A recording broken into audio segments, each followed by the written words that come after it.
G Ramji ಅಂದರೆ Mahatma Gandhi NREGA scheme ಇತ್ತಲ್ಲ, ಅದನ್ನು ಆ ಸ್ಕೀಮನ್ನು ಮಹಾತ್ಮ ಗಾಂಧಿಯವರು ಹೆಸರು ತೆಗೆಯೋದೇ ಅಲ್ಲ, ಅದ್ರ ಜೊತೆಗೆ 100ಕ್ಕೆ 100 ಪಾಲು ಕೇಂದ್ರ ಸರ್ಕಾರ ಹಣ ಕೊಡ್ತಾಯಿದ್ರು. ಹಿಂದೆ ಮನಮೋಹನ್ ಸಿಂಗ್ ಅವ್ರ ಕಾಲದಿಂದ ಹಿಡಿದು ಮೊನ್ನೆವರೆಗೂ ಕೂಡ ಕೇಂದ್ರ ಸರ್ಕಾರನೇ ಹಣ ಕೊಡ್ತಾಯಿದ್ರು. ಈಗ ಹೆಸರು ಬದಲಾಯಿಸಿ ರಾಜ್ಯ ಸರ್ಕಾರ ಕೂಡ 40% ಹಣ ಹಾಕಬೇಕು ಅದಕ್ಕೆ ಅಂತ ಹೇಳಿದ್ದಾರೆ. ಆಮೇಲೆ ನರೇಗಾ ಸ್ಕೀಮಲ್ಲಿ ಮೊದಲು ದೇಶದಲ್ಲಿ ಎಲ್ಲ ಭಾಗದಲ್ಲೂ ಕೂಡ ಯಾರು ಎಷ್ಟೇ ಕೆಲಸ ಬೇಕಾದ್ರೂ ಮಾಡ್ಬೋದಿತ್ತು. ಈಗ ಅದನ್ನೆಲ್ಲ ತೆಗೆದಾಕಿ ರಿಸ್ಟ್ರಿಕ್ಷನ್ ಮಾಡಿದ್ದಾರೆ. ರಿಸ್ಟ್ರಿಕ್ಷನ್ ಮಾಡಿ ಆಯ್ದ ಪಂಚಾಯಿತಿಗಳಲ್ಲಿ ಮಾತ್ರ ಅವ್ರು ಯಾವ್ದು ಹೇಳ್ತಾರೋ ಅಲ್ಲೂ ಮಾತ್ರ ಕೆಲಸ ತಗೊಳ್ಳೋದಕ್ಕೆ ಅವಕಾಶವನ್ನು ಕಾಯ್ದೆನಲ್ಲಿ ಮಾಡಿಕೊಂಡಿದ್ದಾರೆ. ಅಂದರೆ ಇದೇನಾಗುತ್ತೆ ಅಂದರೆ ಅವ್ರಿಗೆ ಬೇಕಾಗಿರ್ತಕ್ಕಂಥ ಕಡೆ ಮಾಡ್ಕೊಳ್ತಾರೆ, ಬೇಡವಾಗಿರ್ತಕ್ಕಂಥ ಕಡೆ ಬಿಟ್ಬಿಡ್ತಾರೆ. ಮತ್ತು ಉದ್ಯೋಗ ಖಾತ್ರಿ ಅನ್ನೋದು ಹೋಯಿತು. ಇದು ವಿಶೇಷವಾಗಿ ಯಾರು ಉದ್ಯೋಗಕ್ಕೆ ಹೋಗ್ತಾ ಇದ್ದಿದ್ದು? ಬಡವರೇ ಹೋಗ್ತಾ ಇದ್ದು. ಬಡವರು ಹೋಗ್ತಾ ಇದ್ದಿದ್ದು. ಅವರಿಗೆ ಇವತ್ತು ಕೇಂದ್ರ ಸರ್ಕಾರ ಅನ್ಯಾಯ ಅಲ್ಲ, ದ್ರೋಹ ಮಾಡ್ತಾ ಇದೆ ಅಂತ ಹೇಳಿದ್ರೆ ತಪ್ಪಾಗಿಲ್ಲ. ಮತ್ತು ಹೆಸರು ಜಿ ರಾಮ್ಜಿ ಅಂತ ಇಟ್ಕೊಂಡಿದ್ದಾರೆ. ಹೆಸರು ಇಟ್ಕೊಳ್ಳೋದು ಒಂದು ಕಡೆ, ಮತ್ತು ನರೇಗಾ ಸ್ಕೀಮ್ನ ಬದಲಾಯಿಸಿ ಯಾರಿಗೂ ಉದ್ಯೋಗ ಸಿಗ್ತಾ ಇತ್ತು ಅಂಥವ್ರಿಗೆ ಉದ್ಯೋಗ ತಪ್ಪಿಸುವಂಥ ಕೆಲಸವನ್ನು ಮಾಡಿದ್ದು ಇದೊಂದು ನಮ್ಮ ದೇಶದ ಬಡ ಜನತೆಗೆ ಮಾಡಿರ್ತಕ್ಕಂಥ ಒಂದು ದೊಡ್ಡ ದ್ರೋಹ ಅಂತ ಹೇಳಿದ್ರೆ ತಪ್ಪಾಗಲ್ಲ.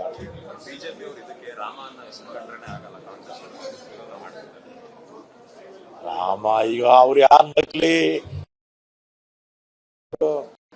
ಓಟ್ಗೋಸ್ಕರ ರಾಮ ಅಂತಾರೆ, ಓಟ್ಗೋಸ್ಕರ ಧರ್ಮ ಅಂತಾರೆ. ನಾವೇ ಕಾಂಗ್ರೆಸ್ನವರು ನಿಜವಾದ ರಾಮನ ಭಕ್ತರು, ನಿಜವಾದ ಹಿಂದೂಗಳು ನಾವೇ. ಹಿಂದೂ ಧರ್ಮವನ್ನು ಪಾಲಿಸ್ತಾ ಇರ್ತಕ್ಕಂಥವ್ರು ನಾವು, ರಾಮನ ದೇವಸ್ಥಾನಗಳನ್ನ ಕಟ್ಟಿದವ್ರು ನಾವು, ನಿಜವಾದ ರಾಮನ ಭಕ್ತರು ನಾವೇ ಕಾಂಗ್ರೆಸ್ನವರು. ನಿಜವಾದ ಹಿಂದೂ ಧರ್ಮದವರು ನಾವು, ಅವರು ನಕಲಿ ಹಿಂದೂಗಳು, ನಕಲಿ ರಾಮನ ಭಕ್ತರವರು. ಮಹಾತ್ಮ ಗಾಂಧೀಜಿಯವರ ಹೆಸರು ತೆಗೆಯೋದಿಕ್ಕೆ ಅವರಿಗೆ ಹೇಗಾದರೂ ಮನಸ್ಸು ಅಂತ ಗೊತ್ತಿಲ್ಲ. ರಾಮನ ಹೆಸರನ್ನ ಇನ್ನೂ ದೊಡ್ಡ ಕಾರ್ಯಕ್ರಮ ಇನ್ಯಾವುದನ್ನ ಇದ್ದಿದ್ರೆ ಅದಕ್ಕೆ ಇಡ್ಬೋದಿತ್ತು. ಬೇಕಾಷ್ಟು ಕಾರ್ಯಕ್ರಮಗಳಿದೆಯಲ್ಲ, ಇದಕ್ಕಿಂತಲೂ ದೊಡ್ಡದು ಇಡ್ಬೋದಿತ್ತು. ಬೇಕಾದ್ರೆ ಒಂದು 10 ಲಕ್ಷ ಕೋಟಿನ 20 ಲಕ್ಷ ಕೋಟಿನ ಖರ್ಚು ಮಾಡಿ ಹೊಸ ಒಂದು ಕಾರ್ಯಕ್ರಮ ಕೊಟ್ಟು ರಾಮನ ಹೆಸರನ್ನು ಇಟ್ಟಿದ್ರೆ ನಾವೇನು ಬೇಡ ಅಂತ ಹೇಳ್ತಿದ್ವಾ?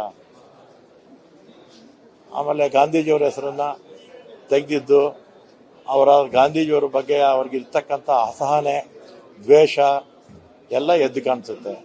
ಯಾಕಂದರೆ ಗಾಂಧೀಜಿಯವ್ರನ್ನ RSS ವ್ಯಕ್ತಿ ಗೋಡ್ಸೆ ಸುಮಾರು 5-6 ಬಾರಿ ಪ್ರಯತ್ನ ಮಾಡಿದ್ದ ಸಾಯಿಸೋದಕ್ಕೆ. ಮನೆಯಲ್ಲಿ 48ರಲ್ಲಿ ಯಶಸ್ವಿ ಕೂಡ ಆದ.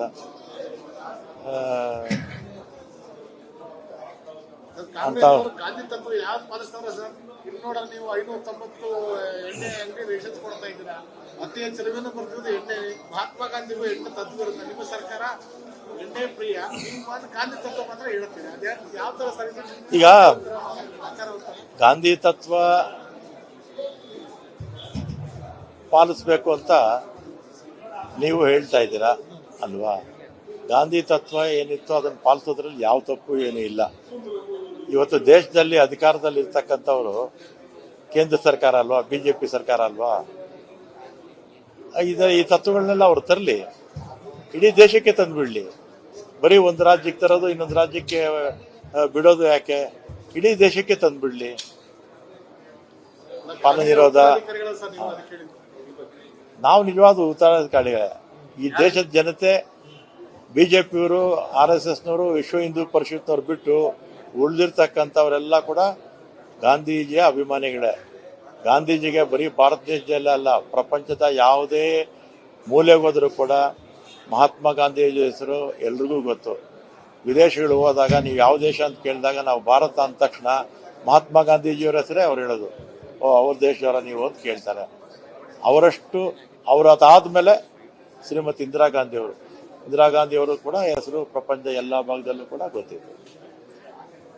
ಅಂತ ಮಹನೀಯರ ಸ್ವಾತಂತ್ರ್ಯ ತಂದುಕೊಟ್ಟಂಥ ಸ್ವಾತಂತ್ರ್ಯ ದೇಶವನ್ನು ಒಗ್ಗೂಡಿಸಿದಂಥ ವ್ಯಕ್ತಿಯ ಹೆಸರನ್ನು ಒಂದು ಕಾರ್ಯಕ್ರಮದಿಂದ ತೆಗಿತಾರೆ ಅಂತ ಹೇಳಿದ್ರೆ ಬಿಜೆಪಿಯವರ ದುರುಳುತನವನ್ನು ತೋರಿಸುತ್ತೆ.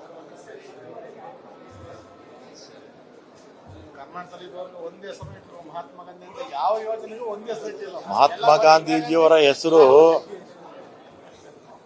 ನೀವು ಯಾವುದೇ ನಗರಕ್ಕೆ ಹೋಗಿ, ಯಾವುದೇ ಪಟ್ಟಣಕ್ಕೆ ಹೋಗಿ, ಅಥವಾ ಎಲ್ಲನ ಇಡೀ ದೇಶದಲ್ಲಿ ಮಹಾತ್ಮ ಗಾಂಧೀಜಿಯವರ ಹೆಸರಿಲ್ಲದೆ ಇರ್ತಕ್ಕಂಥ ನಗರ ಆಗಲಿ, ಪಟ್ಟಣ ಆಗಲಿ, ಮಹಾನಗರ ಪಾಲಿಕೆಗಳಾಗಲಿ ಎಲ್ಲೆಲ್ಲೂ ಕಾಣಿಸುತ್ತೆ. ನಮಗೆ ಎಲ್ಲೆಲ್ಲೂ ಕಾಣಿಸುತ್ತೆ. ಮಹಾತ್ಮ ಗಾಂಧೀಜಿಯವರು 100 ವರ್ಷ ಅಲ್ಲ 1000 ವರ್ಷ ಆದರೂ ಕೂಡ ಜನ ನೆನೆಸ್ಕೊಳ್ತಾರೆ. ಮಹಾತ್ಮ ಗಾಂಧೀಜಿಯವರು ನಮ್ಮ ದೇಶಕ್ಕೆ ಸ್ವಾತಂತ್ರ್ಯ ತಂದುಕೊಟ್ಟ ಮೇಲೆ ಅದರ ಪ್ರೇರಣೆ ಮೇಲೇನೆ 50-60 ದೇಶಗಳಿಗೆ ಸ್ವಾತಂತ್ರ್ಯ ಸಿಕ್ತು. ಬರೀ ನಮ್ಮ ದೇಶ ಒಂದೇ ಅಲ್ಲ, ಅಹಿಂಸೆಯ ಮುಖಾಂತರ ಇನ್ನೂ 50-60 ದೇಶಗಳು ಸ್ವಾತಂತ್ರ್ಯವನ್ನು ಪಡ್ಕೊಂಡ್ರಾಗ. ಮಹಾತ್ಮ ಗಾಂಧಿಯವ್ರಿಗೂ BJPಯವ್ರಿಗೂ RSS ವಿಶ್ವ ಹಿಂದೂ ಪರಿಷತ್ತವ್ರಿಗೆ ಅವರ ಬದುಕೋಕೆ ಬಿಡಲ್ವಲ್ಲ RSS ಗೋಡ್ಸೆ. ವಿಶೇಷ ಅಧಿವೇಶನ ಮಾಡಿ ಜಿ ರಾಮ್ಜಿ ಅಂದರೆ ಮಹಾತ್ಮ ಗಾಂಧಿ ನರೇಗಾ ಸ್ಕೀಮ್ ಇತ್ತಲ್ಲ, ಆ ಸ್ಕೀಮನ್ನು ಮಹಾತ್ಮ ಗಾಂಧಿಯವರ ಹೆಸರು ತೆಗೆಯೋದೇ ಅಲ್ಲ, ಅದ್ರ ಜೊತೆಗೆ 100ಕ್ಕೆ 100 ಪಾಲು ಕೇಂದ್ರ ಸರ್ಕಾರ ಹಣ ಕೊಡ್ತಾಯಿದ್ರು. ಹಿಂದೆ ಮನಮೋಹನ್ ಸಿಂಗ್ ಅವ್ರ ಕಾಲದಿಂದ ಹಿಡಿದು ಮೊನ್ನೆವರೆಗೂ ಕೂಡ ಕೇಂದ್ರ ಸರ್ಕಾರನೇ ಹಣ ಕೊಡ್ತಾಯಿದ್ರು.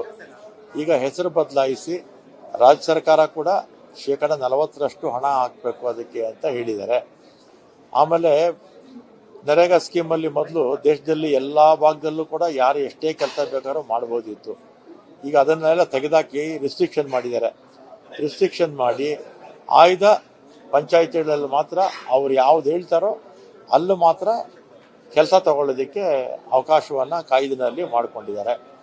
ಅಂದರೆ ಇದೇನಾಗುತ್ತೆ ಅಂದರೆ ಅವ್ರಿಗೆ ಬೇಕಾಗಿರ್ತಕ್ಕಂಥ ಕಡೆ ಮಾಡ್ಕೊಳ್ತಾರೆ, ಬೇಡವಾಗಿರ್ತಕ್ಕಂಥ ಕಡೆ ಬಿಟ್ಬಿಡ್ತಾರೆ.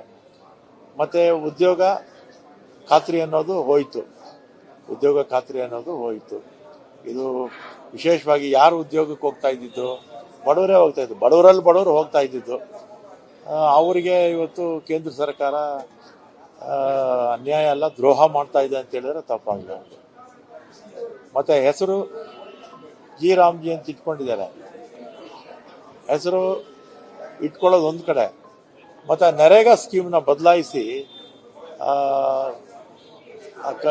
ಯಾರಿಗೂ ಉದ್ಯೋಗ ಸಿಗ್ತಾ ಇತ್ತು ಅಂಥವ್ರಿಗೆ ಉದ್ಯೋಗ ತಪ್ಪಿಸುವಂಥ ಕೆಲಸವನ್ನು ಮಾಡಿದ್ದು ಇದೊಂದು ನಮ್ಮ ದೇಶದ ಬಡ ಜನತೆಗೆ ಮಾಡಿರ್ತಕ್ಕಂಥ ಒಂದು ದೊಡ್ಡ ದ್ರೋಹ ಅಂತ ಹೇಳಿದ್ರೆ ತಪ್ಪಾಗಲಾರದು.